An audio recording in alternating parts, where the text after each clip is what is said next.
Galera, uma outra questão aqui muito interessante, ainda falando sobre cinema, se você não viu o outro corte, dá uma olhada no corte sobre cinema, que é bem legal, que é o seguinte. Porque o Aldaz mandou um superchat que é assim, ó. Lógico, o problema é o CEO que não entende de cinema ou de jogos, quer dar sua opinião sobre o que não entende. Cara, essa questão é muito complexa e muito complicada de você analisar. Por quê?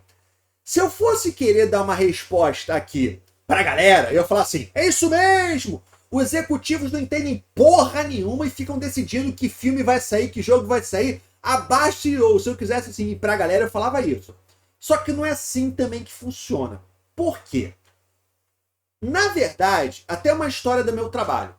A melhor gerente que eu já tive na minha vida, o nome dela era Florinda. Ela não sabia nada do que a gente fazia. Nada.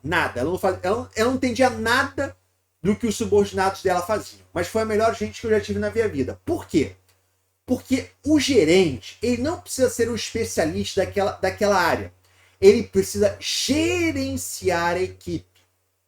É óbvio que ele tem que entender como é que funciona. Eu estou exagerando aqui. Não é que ela não entendia nada. Ela não sabia o processo em si. Ela gerenciava a equipe. O gerente, o diretor, ele tem que gerenciar o time.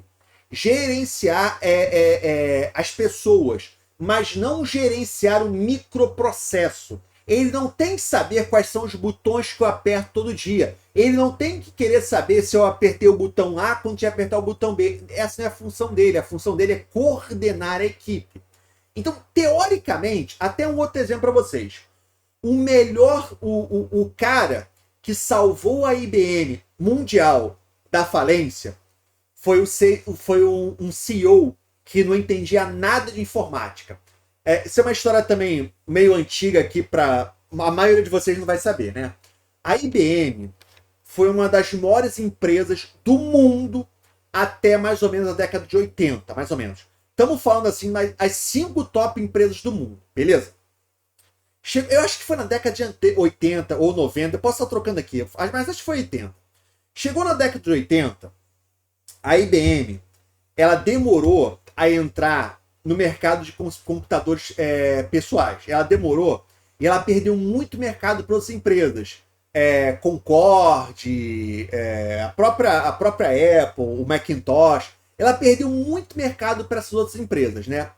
E ela também acabou perdendo mercado porque o negócio da IBM era vender supercomputadores. A S400, S390, supercomputadores. Mas aí o mercado ele começou a mudar e a IBM não conseguiu se adaptar. Isso foi antes da internet, foi antes dessas coisas aí, tá?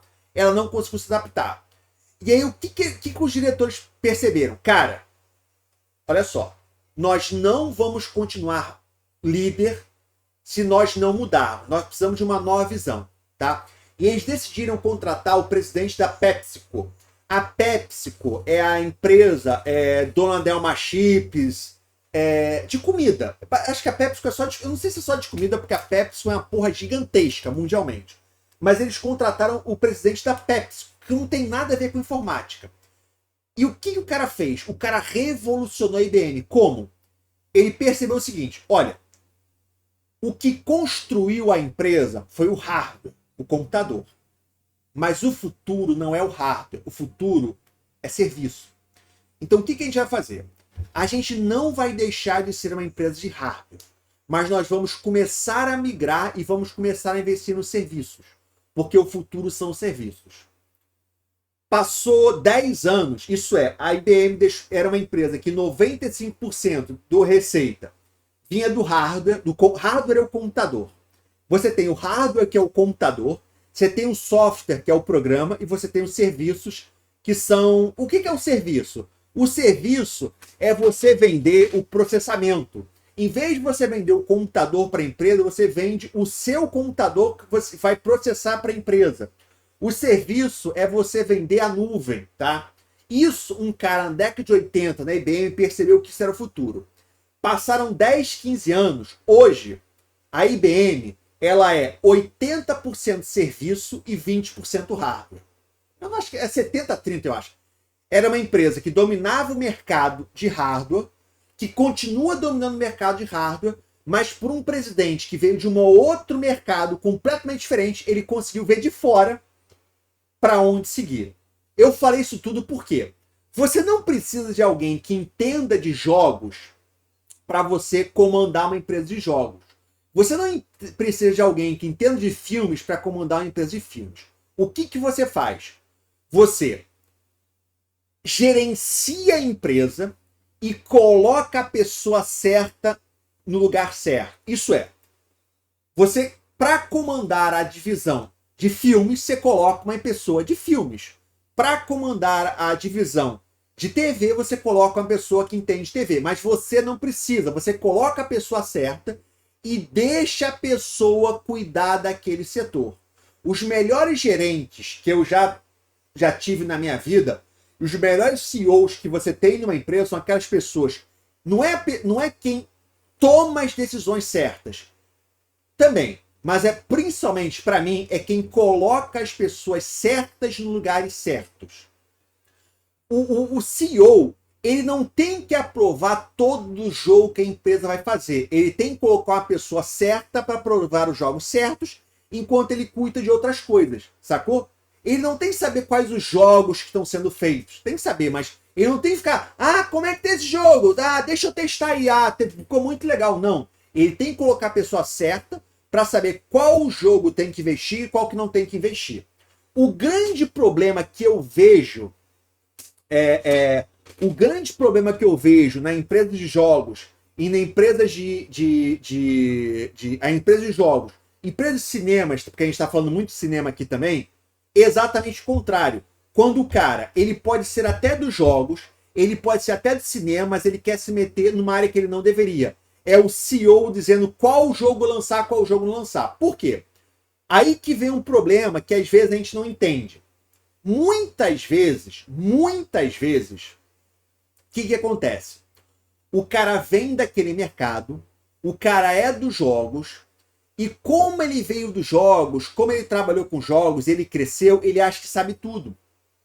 E que ele pode tomar decisões. Mas às vezes, o cara começou com jogos, mas ele cresceu porque ele era bom de relacionamento. Ou ele cresceu porque ele era um ótimo funcionário. Só que ele era um ótimo funcionário para quê? Para fazer história. Ele era um ótimo programador e chegou a presidente. Ele não sabe analisar o mercado. Ele não sabe qual jogo vai fazer sucesso. Ou às vezes o cara é um ótimo gerente, mas ele não consegue analisar o mercado. O cara é ótimo para colocar as pessoas certas, mas ele não sabe analisar qual jogo vai dar lucro, qual jogo vai dar certo. Só que como ele veio dos jogos, como ele veio do cinema, ele quer tomar essas micro decisões que não deveria. Então o cara, não, cancela esse jogo, fica com esse jogo aqui. A gente tem o exemplo da própria Blizzard. O cara que cancelou a segunda expansão do Diablo é um imbecil. Porque o cara cancelou a segunda expansão do Diablo quando o Diablo estava se acertando. Com certeza a segunda expansão ia dar uma grana absurda para Blizzard. Ia ser uma coisa legal, porque teria o Necromancer. E os caras cancelaram porque a primeira versão deu certo. Cara, mas a primeira versão deu certo, mas nós corrigimos, já temos um jogo bom. Entendeu? Então tem que ter muito cuidado, porque às vezes um CEO que entende do mercado não quer dizer que ele funcione bem, que ele vai tomar as melhores decisões. Muitas vezes acaba acontecendo o contrário. O cara é da área, o cara entende muito, mas ele não entende de onde ele quer se meter. O cara pode ser ótimo para analisar o mercado, mas ele não é bom para analisar o jogo. Sabe? O cara é ótimo com finanças, precisa de um presidente que saiba como cortar custo. Pô, que um presidente, aí que eu tava falando, o presidente de uma empresa, o CEO, o cara não tem que ficar olhando qual jogo vai ser lançado ou não. Até ele tem que saber, óbvio que ele tem que saber. Mas a preocupação do cara é saber como aumentar o lucro, como cortar o custo. E não saber se aquele jogo que vai ser lançado tem que ter um serviço, tem que ter microtransação, não tem que ter microtransação. Isso é pro executivo do produto. O executivo do produto não pode acontecer, o que muitas vezes acontece é o seguinte, chega o executivo, tem que ter microtransação. Mas por quê? Porque a gente viu aqui um relatório dizendo que microtransação dá muito dinheiro. Cara, mas olha só, beleza, eu entendi. Mas nós temos 3 jogos. Esse jogo aqui não tem nada de microtransação. Se colocar microtransação, o público vai cair fora. Esse jogo aqui tem tudo a ver com microtransação. Ele tem que ter microtransação. Esse aqui pode até ter, mas vai ser complicado. Não dá para colocar nos três, sabe? Ah, não, tem que colocar porque é algo da Electronic Arts. Todo jogo Electronic Arts tinha que ser o que era chamado live service, ou serviço vivo. O que é um serviço vivo? Serviço vivo é um jogo que depois que é lançado, vai continuar recebendo atualizações, porque essas atualizações vão ser pagas e que daí que vem o dinheiro. E aí o que aconteceu? Todo jogo da Electronic Arts, eles tinham que o quê?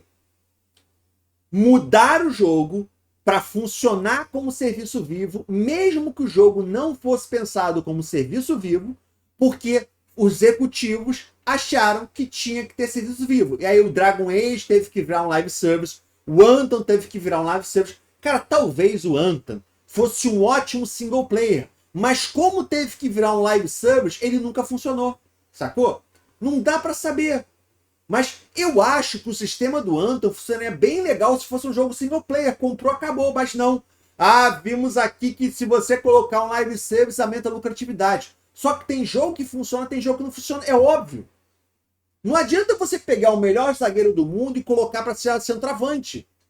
Não adianta você pegar o melhor goleiro e colocar para ser seu zagueiro.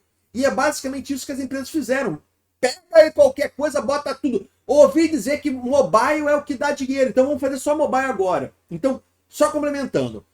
Às vezes, tem que ter... Não existe uma fórmula certa. Não é porque a pessoa sabe do mercado que vai dar certo, não é porque a pessoa não sabe do mercado que vai dar errado. Depende da pessoa. Ela tem que saber como é que funciona, mas o mais importante para mim é saber colocar as pessoas chaves nos pontos chaves para você ter sucesso.